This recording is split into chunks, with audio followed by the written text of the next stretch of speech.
उन बच्चों के लिए उसी स्कूल में, पहले एमए के आज़ाद में था मैं, बाद में अंजुमन चला गया 15 साल के बाद, मैं वहीं पर एक्स्ट्रा क्लास लिया करता था। अब बाहर में दूसरे स्कूलों के बहुत बच्चे मेरे पास, जो पुराने लोग हैं वो जानते होंगे, मैं तिब्बिया कॉलेज में ट्यूशन लिया करता था।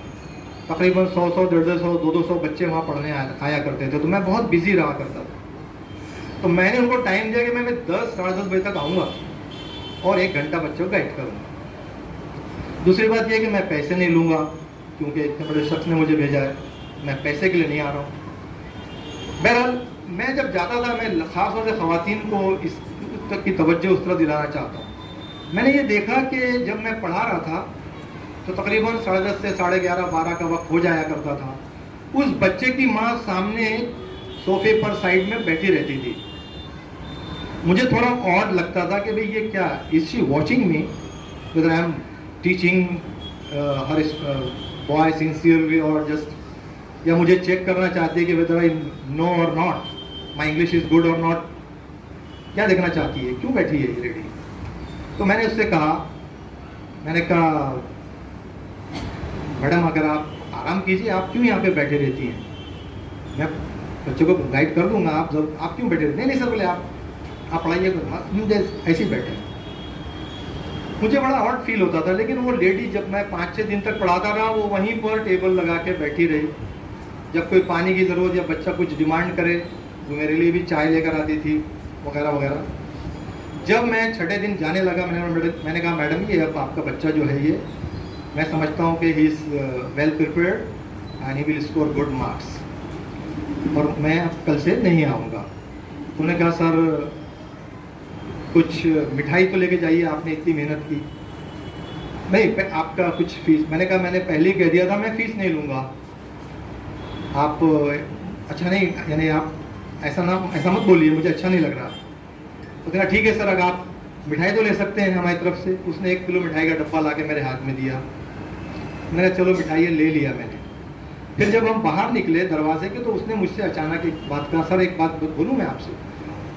मैं मार्क कर रही थी कि आप, मेरा बैठना आपको बहुत थोड़ा ऑड लग रहा था। असल में सर मैं इसलिए बैठती थी कि वो जो मेरा बच्चा पढ़ाई कर रहा है उसको ये एहसास रहे कि ये बहुत अहम चीज़ है। अगर मैं जाके सो जाऊंगी बेडरूम में तो उसको फिर ये भी नहीं पता लगेगा कि वो वाकई पढ़ाई कर रहा है या वीडियो देख रहा है या मोबाइल पर कौन सा .com देख रहा है, मुझे क्या पता। मैं वहाँ इसलिए बैठी रहती थी कि एक तो उसकी ज़रूरियात, अगर मुझे लगे कि उसको नींद आ रही तो मैं उसको बोलती चाय बना दूँ, नाश्ता करेगा, कुछ करेगा। दूसरे, उसको एहसास हो कि मेरे वालिदैन मेरे साथ यहाँ बैठे हुए हैं, क्योंकि मैं जो काम कर रहा हूँ वो बहुत अहम है। तो ये अगर मैं वाकई दाद ये बगैर नहीं रह सका कि ये कौमें क्यों तरक्की कर रही हैं। इनके पेरेंट्स को एहसास है कि हमें अपने बच्चों को कुछ बनाना है। एक और मिसाल देता हूं मैं आपको, अगर आपने सुना होगा विल्मा एडोल्फ नाम की एक लड़की थी अमेरिका में, यूएस में। जब वो पैदा हुई छोटी थी तो उसको पोलियो का इफेक्ट हो गया। अगर आप इसकी स्टोरी जानना चाहते हैं यूट्यूब पे जाइए, फ्रॉम पोलियो टू पोडियम इस नाम से आपको उसको मिल जाएगा। विल्मा एडोल्फ उसका नाम था, उसको पोलियो हो गया। डॉक्टर्स ने डिक्लेयर कर दिया कि ये बच्ची अब कभी चल नहीं सकेगी, ये बच्ची अब चल नहीं सकती। क्योंकि आप देखते हैं पोलियो वाले बच्चे कैसे चलते हैं, यानी प्रॉपरली चल भी नहीं सकेगी, वो घिसट के चल सकती है लेकिन चल नहीं सकेगी। उसकी माँ को बहुत जिद आई, उसने कहा कि मेरी बच्ची चलेगी भी और दौड़ेगी भी। कैसे बात कर रहे हैं आप डॉक्टर साहब? उसको जिद उसने ठान ली और उसने अपनी बच्ची को, हालांकि उसके उस वक्त जो हिस्ट्री है कि उसके 11 बच्चे थे। एक अफ्रीकन लेडी थी, वो अमेरिका में रहती थी लेकिन अफ्रीकन थी, निग्रो जिसको हम कहते हैं।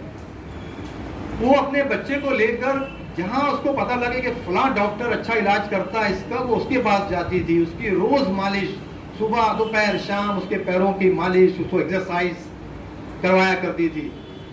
आपको जानकर ताज्जुब होगा कि जिस बच्चे को डॉक्टर ने ये डिक्लेयर कर दिया कि ये बच्ची पैरों से चल नहीं सकेगी।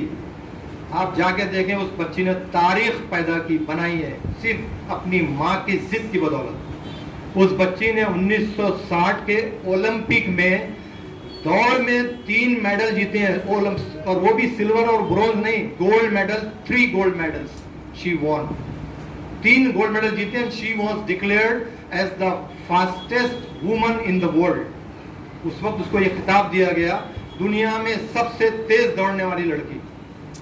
1992 में उसका इंतकाल हुआ है उस लेडी का। तो कहने का मतलब ये कि ये हम पर है कि अगर हम ठान लें कि हमको कुछ करना है। बच्चों ने अगर एक जहन बना लिया कि हमको कुछ करना है, असल में हमारे यहाँ क्या एक जहन बन गया। पहली चीज तो कि उर्दू मीडियम में जो पढ़ते हैं ना बच्चे, वो अपने आप को वैसे ही इन्फीरियर समझने लगते हैं। ये गलत एक धारणा या एक आपका ख्याल बन गया है। मैं भी उर्दू मीडियम से पढ़ा हूँ, बल्कि प्राइमरी तो कारपोरेशन में हमने पढ़ी है, कारपोरेशन के स्कूल से। अल्लाह का शुक्र और एहसान है कि जब सर भी इसके गवाह होंगे, मैं जूनियर कॉलेज के लेक्चरर्स की जब ट्रेनिंग होती है, वहाँ पर मैं as a resource person, as a trainer जाया करता था। और 1 घंटा, पौन घंटा, सवा घंटा उनके सामने, जहाँ सामने आपके 100 सवा 100 इंग्लिश के लेक्चरर बैठे हों, जिनमें से कुछ आपसे सीनियर्स हों, आपसे उम्र में ज़्यादा हों, उनके सामने इंग्लिश में उनको 1 घंटा हाउ टू टीच, कैसे पढ़ाना चाहिए, कौन सा सब्जेक्ट कैसे पढ़ाना चाहिए, इस पर लेक्चर देना हो, इट्स नॉट ए जोक। बड़ी बेइज्जती हो चुकी है, मैंने देखा है नजरों से कई टीचर्स को। वो अगर आप जरा डगमगाए कि वो टीचर्स आपकी इंसल्ट कर देते हैं। Sir what are you teaching us, you yourself don't know, you are misguiding us. सीधा खड़े होकर ऑब्जेक्शन लेते थे। लेकिन अल्लाह का शुक्र है कि ऐसा मौका कभी नहीं आया, बल्कि ऐसे कॉम्प्लीमेंट जरूर मिले कि सर आपने कौन से कॉन्वेंट से या कौन से स्कूल से एजुकेशन ली। जब मैं उनको बोलता था, मैं कभी जिंदगी में झूठ नहीं बोलता, झूठी शान कभी नहीं रखी मैंने। मुझे लोग बोलते हैं ये क्यों बोलते हैं आप लड्डू बेचते थे टोकरे में गले में टांग के। अरे मैंने कहा जो फैक्ट है तो है, मेरे लिए इसमें शर्मिंदगी की क्या बात है, मेहनत करने में काहे की शर्म है, इसमें शर्म की क्या बात है, ये तो एक अचीवमेंट है मेरा। Why should I hide it? क्यों छुपाऊं मैं इसको। तो जब मैं उनको बोलता था कि भाई मैं I am from Urdu medium school, तो बोलते थे ऐसा लगता नहीं, your language, the way you speak, है ना, we thought that you come from some English medium school. तो ये एक वहम है, एक लोगों ने धारणा बना रखी है, गलत कॉन्सेप्ट बना लिया है कि इंग्लिश मीडियम में पढ़ रहा है इसलिए वो कुछ कर सकता है। मैक्सिमम इंग्लिश मीडियम के स्टूडेंट्स भी फ्लॉप होते हैं लाइफ में, और उर्दू मीडियम के बहुत सारे ऐसे आपको बच्चे और स्टार्स मिलेंगे जो दुनिया में बड़ी बड़ी पोस्ट IAS के लेवल तक गए हुए हैं, IAS लेवल तक। तो ये जहन में निकाल दीजिए कि आप उर्दू मीडियम में पढ़ रहे हैं तो हम कोई इंफीरियर हैं, बिल्कुल नहीं। डिपेंड करता है कि आप नॉलेज को किस तरह ग्रास्प करते हैं, कितनी उस पर मेहनत करते हैं। मैंने बताया ना, मेहनत करके एक पोलियो ज़दा बच्ची दुनिया की सबसे तेज दौड़ने वाली लड़की बन सकती है। तो आपको तो अल्लाह ताला ने 2 बेहतरीन आंखें दी हैं, 2 बेहतरीन पैर दिए, हाथ दिए हैं, और बेहतरीन सुपर कंप्यूटर दिया है। आपको मालूम है ये दिमाग क्या है हमारा। अमेरिका ने जो सुपर कंप्यूटर बनाया ना, वो भी इसके सामने कुछ भी नहीं है। तो अल्लाह ताला ने इतनी बेहतरीन नेमतें हमको अता की हैं। आपको ऐसे पेरेंट्स अल्लाह ने बख्शे हैं, ऐसे पेरेंट्स अता किए हैं जो बेचारे खुद तो दिन रात मेहनत करते हैं, और आपको किताबों के लिए, कापियों के लिए, ट्यूशन्स के लिए अपनी खून पसीने की कमाई आपको देते हैं, आपके पीछे लगाते हैं। अगर उसके बाद आप नहीं पढ़ते हैं और उनके मेहनत की कमाई को बर्बाद करते हैं, तो आपसे बदतरीन कोई भी नहीं है। जानवर से बदतर है आप। जानवर भी तो एहसास रखता है इस बात का कि पेरेंट्स हर चीज आपको मुहैया कर रहे हैं, what you are giving them in return, बदले में आप क्या दे रहे हैं, ये आपको सोचना चाहिए, बच्चों को सोचना है। क्योंकि देखिए, ये सोचना कि अब कुछ लोग कहते हैं साहब अब हम पढ़ भी लिख लेंगे तो कहाँ नौकरियां हैं, गलत बात है। नौकरियां हर जमाने में थी, हर वक्त थी, हर चीज हर जमाने में हर वक्त अवेलेबल रहती है, समझे आप। ये गलत फहमी मत पालिए। मैं तो कहता हूं कि एक और एग्जाम्पल देता हूँ मैं आपको। एग्जाम्पल से लोग जल्दी बात समझ जाते हैं। अब्राहम लिंकन का आपने नाम सुना होगा। अब्राहम लिंकन अमेरिका का प्रेसिडेंट बना और बहुत सक्सेसफुल और कामयाब और पावरफुल प्रेसिडेंट के तौर पे उसका नाम है, उसको जाना जाता है। उसने एक बार अपनी स्पीच में एक बात कही थी, वही बात मैं अपने स्टूडेंट्स ये बच्चों के लिए रिपीट करता हूँ। उसने कहा था कि आप उससे किसी ने पूछा कि आप जिंदगी में इतनी दूर आए, आपके वालिद एक शू मेकर थे, मोची जिसको हम कहते हैं, दूसरे लफ्ज़ों में हम चमार भी कहते हैं। तो एक मोची के बच्चे होने के बाद भी आप अमेरिका के United states of America, the most powerful country in the world, उसके आप प्रेसिडेंट बने। तो इसकी वजह क्या है? उसने कहा मेरे वालिद ने मुझे एक मंत्र दिया था, एक गुरु मंत्र था, वो उसकी वजह से मैं यहाँ तक पहुंचा। वो मंत्र क्या था? उसने कहा मेरे वालिद ने कहा था कि my son, in your life if you have to be a digger in your life, if you have to be a digger in your life, be the best digger in the town. समझे आप?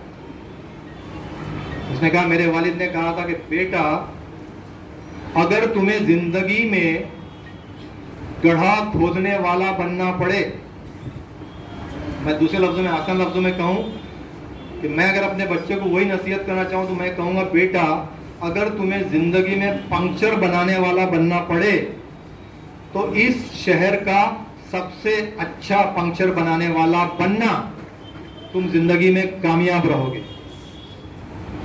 ये हकीकत है। मेरी गाड़ी अगर puncture होती है ना, तो मेरे घर के बस 10 कदम पे एक पंक्चर वाला बैठता है, मैं कभी उसके पास नहीं जाता, क्योंकि मैंने इससे बाद 1-2 बार बनवाया तो उसके पंक्चर खुल गए और फिर से मुझे डबल से पंक्चर रिपेयर फिर से करवाने पड़े। जिसके पास मैंने दोबारा करवाया उसने कहा कि उसने गलत पंक्चर बने, उसने कच्चा बना दिया था, अच्छा नहीं था, इसलिए खुल गया। मैंने उसके बाद जाना छोड़ दिया। अब मैं वहाँ से 1 किलोमीटर अपनी गाड़ी घसीटते हुए जाता हूँ और वहाँ पंक्चर बनवाता हूँ। क्यों? कि he is good at in his skill, उसकी स्किल जो है, उसका हुनर जो है वो अच्छा है। तो आप मैकेनिक बनिए, कुछ भी बनिए ना, आप एक प्लम्बर बनिए, मैकेनिक बनिए, इलेक्ट्रीशियन बनिए, लेकिन आप अपने फन में माहिर बनिए। कोई मुझे कहता ना कि यार उर्दू से एमए करूं क्या, मैं कहूँगा बिल्कुल करो, लेकिन इससे क्या होगा? कोई जॉब मिलेगा? यकीनन मिलेगा, बशर्ते कि आपके अंदर क्वालिटी होनी चाहिए। वो अगर आप उर्दू से एमए भी कर रहे हैं ना, लोग आजकल वैल्यू नहीं देते उसको, वैल्यू है।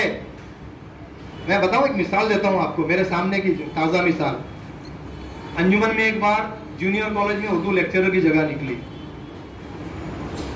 एक साहब आए, पीएचडी, मैं उर्दू में पीएचडी हूँ।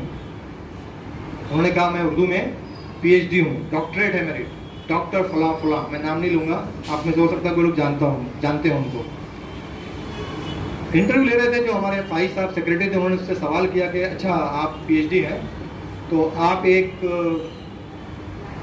जो इकबाल का जो सबसे आपका पसंदीदा शेर हो वो एक शेर सुनाइए।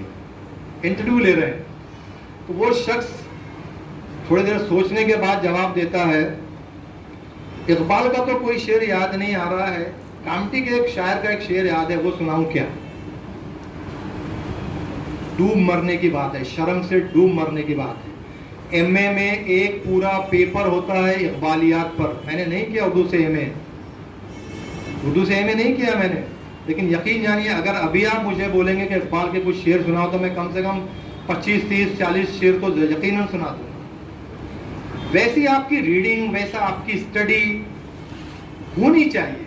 अब मुझे बताइए, वो शख्स ने एमए तो ज़रूर कर लिया, वहाँ पे जूनियर कॉलेज की पोस्ट थी और विदाउट एनी डोनेशन उसको अपॉइंटमेंट मिल रहा था अंजुमन में, लेकिन उसकी क्या कंडीशन थी, क्या हालत थी, आप अंदाज लगाइए। तो ऐसी डिग्री एक रद्दी कागज के सिवा कुछ नहीं है जिसकी आपके अंदर में सलाहियत ना हो। ये जो डिग्री आप लेते हैं ना, अगर आपके अंदर वो सलाहियत नहीं है तो वो एक रद्दी कागज का टुकड़ा है। It's just a worthless paper, throw it in the dustbin, कचरे में डाल दीजिए, कोई वैल्यू नहीं। अब दूसरी बात जो अभी यहाँ पे बाजी ने कहा, मुझे बहुत वो अफसोस हो रहा था, अच्छा भी लग रहा था कि बच्चे जो है भाई सिगरेट पीने की आदत पड़ गई। भाई क्यों पड़ गई आपको आदत? वो मेरे फला दोस्त पीने लगे तो